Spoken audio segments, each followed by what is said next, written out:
Married at First Sight, season 14, episode 6. And this is for Lindsey and Mark the Shark. And you know what?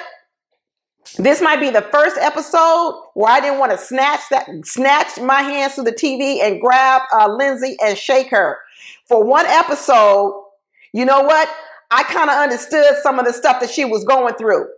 And first of all, when she had that whole little situation at the table with Alyssa, and Alyssa was telling all them lies at the table, and Alyssa told Lindsey, don't look at me like that, don't say that. You know what?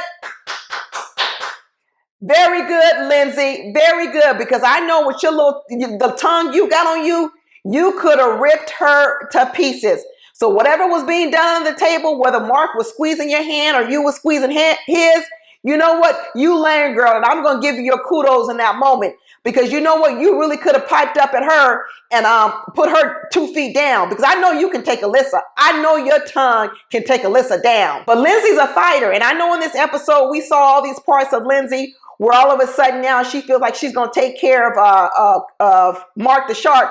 Well, this is right up her alley, because Alyssa likes to fight. I'm sorry. Lindsey likes to fight.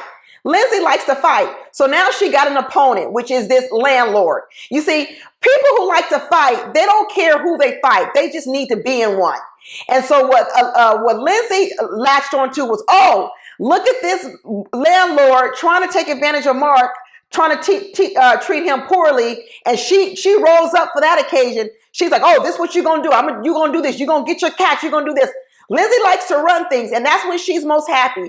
Lindsey is most happy when she's in control. And when she's not in control and she's not getting what she wants, that's when she is a terror. But in this episode, Mark gave her free reign, and she was basically able to map out a whole process of what Mark the Shark's going to do when he gets back to Boston. Now, is Mark the Shark going to do it? I don't know. He says he has a problem taking help from people, but I'm starting to find out that I'm not so sure about that too, Mark the Shark.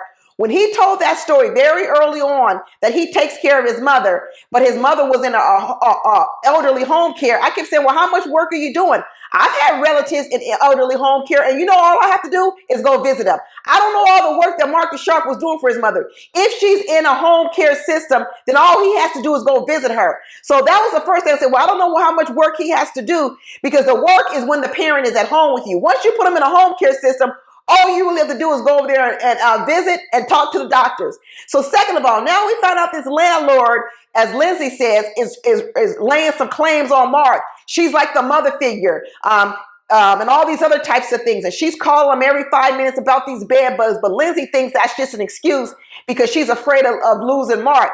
I don't know what the story is, but it sounds like Mark has some people around him that has been helping him, along with his friend that supposedly is calling him every 5 minutes, talking about the friends are the most important person. But Lindsey doesn't know what Mark's been telling these people. There's texts. Lindsey don't know what Mark's been texting these people. And I'm quite sure Mark has been texting his friends and family and telling him that he's not so sure about Lindsey. Lindsey got a little bit of part of him that he don't know if he can handle. And I'm quite sure he's been texting his friends saying some stuff too.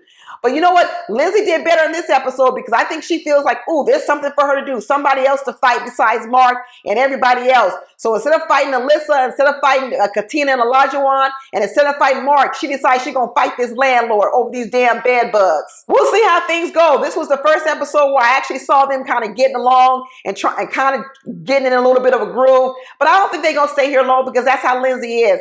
Lindsey, up and down, up and down, up and down. Just when you think everything's going to be calm and cool, there go the other Lindsey showing up. So don't get too comfortable, because I'm sure next episode, we're going to see that other Lindsey come right back, and I'm going to be right back where I was, wanting to jump in that camera and snatch her.